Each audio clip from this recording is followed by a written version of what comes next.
수능이 변했을까요? 네.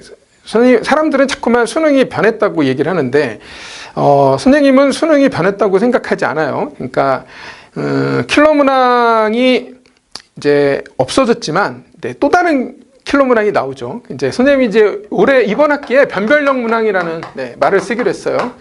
네, 변별력 문항. 써놓고 약간 좀 창피한데, 왜냐면 킬러 문항이나 변별력 문항이나 그 말인데, 사람들이 킬러 문항을, 네, 예, 안 나온다고 자꾸 오해를 하니까, 그러니까 변별력 문항이라고 말을 좀 바꿨습니다. 이제 킬러 문항을 예를 들어서, 네, 우리 교육당국이 킬러 문항이라고 얘기하는 것은 너무 복잡하다. 고등학생이 풀 수 없다. 또, 네, 뭔가 어나더 이론을 배우면 또 다른 이론을 대학생들이나 또는 네, 좀 심화로 있는 뭔가 다른 교과과정 외의 이론을 배우면 빠르게 풀 수 있다. 이제 그런 건 불공정하지 않냐. 그래서 이제 그런 것이 안 나온다는 뜻이에요. 네, 그런데 예를 들어서, 네, 세 개 이상의, 세 가지 이상의, 네, 개념이 결합된 문항은 킬러 문항이다. 이제 라고 한다면, 그러면 그 세 가지 이상의 개념이 결합된 문항이 실제로 시간도 오래 걸리고 너무 복잡하긴 해요. 네. 근데 그래서 선생님은 이제, 이런 문제들을 그러면 뭐라고 하느냐? 네. 두 가지까지. 세 가지가 아니라 두 가지의 개념이 결합된 문제는 오케이라는 거죠. 그러니까 쉽게 얘기해서 진짜 좋은 문제들은 어디에 있냐면 예전에 킬러 문항들이 있어요. 예전에 킬러 문항들이 진짜 좋은 문제들이 많은데 정말 공을 엄청 많이 들인 그런, 네, 정말 만드는데 심혈을 기울인 정말 수학의 정수를 물어보는 아름다운, 네, 그런 문항들이 있는데 그 문항들이 예를 들어서 1단계, 2단계, 3단계로 문제를 풀어야 된다 그러면 1단계, 2단계까지만 물어보고 3단계 마무리 작업은 아주 간단하게 나오도록 1단계, 2단계까지만 하면 답이 나오도록. 그렇지만 2단계에서 네, 물어볼 만한 네, 아주 깊이 있는 질문을 이미 다 던져서 이걸 다 해결이 돼야지만 답이 구해지는. 그러니까 그러면 3단계로 갈 거를 2단계로 가니까 그러니까 이전에 있던 기존의 킬러 문항, 우리가 기존의 킬러 문항에서 네, 기존의 킬러 문항을 살짝 네, 다운 사이징을 해서 네, 거기에서 물어보는 요소를 좀 줄이는 거예요. 그러니까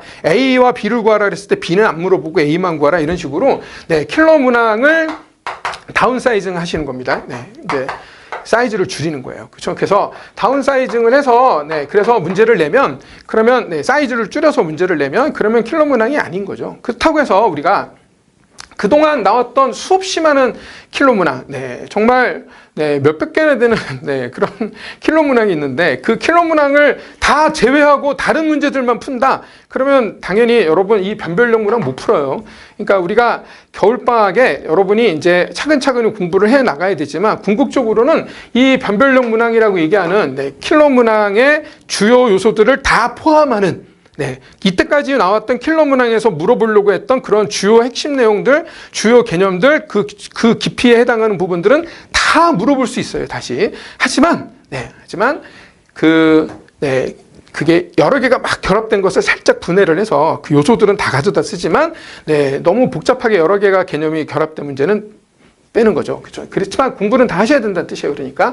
그래서 이 변별력 문항을 앞으로 해결하는 것이 목적인데 이 변별력 문항은 또 새로운 킬러 문항이 됩니다. 그래서 킬러 문항을 피해 다니시면 네, 고난도 문제 맞출 수가 없어요. 그리고 네, 이게 우리가 이제 절대 평가여도 역시 마찬가지지만 네, 지금은 상대 평가인 체제이기 때문에 여러분 쉬운 문제를 풀어서 고난도 문제를 맞추겠다는 생각은 버리셔야 됩니다. 그래서 어렵게 공부해서 쉬운 길은 없어요, 여러분. 네, 쉬운 길이 있다고 누가 자꾸 얘기하면 그건 약간 좀 본인도 잘 모르고 하는 얘기입니다. 그래서 쉬운 길은 없고요. 네, 여러분이 목표가 높다면 그러면 네, 어려운 길을 가시면 됩니다. 또 남들이 다 어려운 길을 피해갈 때 여러분은 그 어려운 길을 가시면 됩니다. 그러면 조금 남들보다 더 높은 곳까지 갈 수가 있어요. 그래서 이 수학 공부는 이렇게 계단을 계속 끝까지 밟다 보면 언젠가 도달하는 그런 만 개의 계단 올라가기 이런 것이 아니고요. 네, 어느 날 깨달음이 딱 와서 그래서 다음 단계로 점프하는 거예요.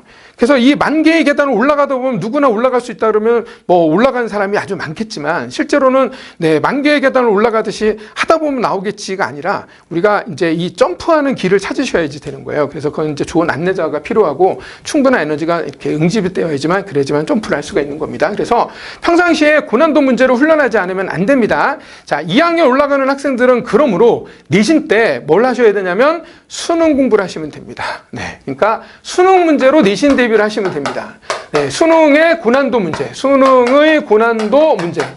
네, 평가원 모의고사, 평가원 모의고사, 고3 모의고사, 고3 모의고사의 고난도 문제, 고난도 문항으로 얘네들의 수능, 평가원 모의고사, 고3 모의고사의 고난도 변별력 문항들을 가지고 또는 예전에 킬러 문항이죠. 예전에 킬러 문항을 가지고 얘네들을 가지고 내신 대비하시면 됩니다. 그 내신 대비할 때 얘네들을 가지고 내신 대비하려고 마음 먹으시면 그러면 할 수 있습니다. 처리수학은 이 지금까지 나왔던 모든 킬러 문항들이 손에 딱 잡혀 있어요. 손에 딱 압축 딱 돼 있어서 가장 자신 있게 이 부분을 해결할 수가 있습니다. 근데 이제 대부분은 킬러 문항을 배우고 싶지만 가르치는 사람이 킬러 문항이 부담되면 그러면 자꾸만 그런 건 안 해도 된다는 얘기를 할 수도 있어요. 그런데 선생님은 이렇게 내신 문항의 수능화, 내신 문항의 수능화.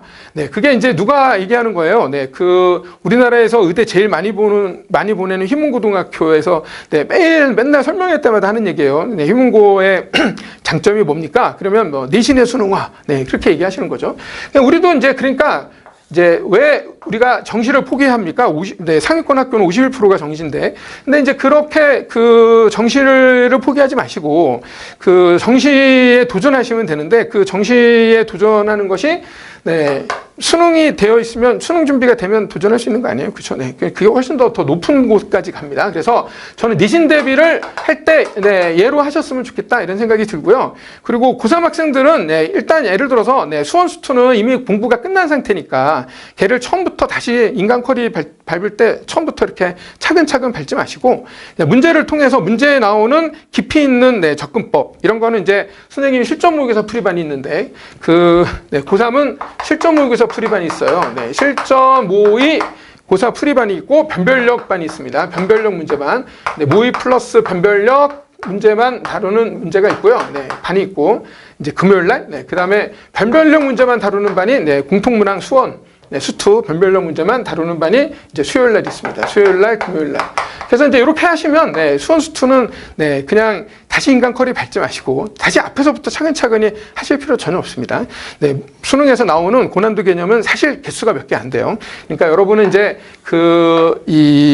이제 바닥부터 뭔가 내가 문제가 생겨서 문제를 못 푸는 거 아니야? 이제 그렇게 오해를 하는데 그게 아니고 고난도 문제를 푸는 훈련을 하시면 됩니다.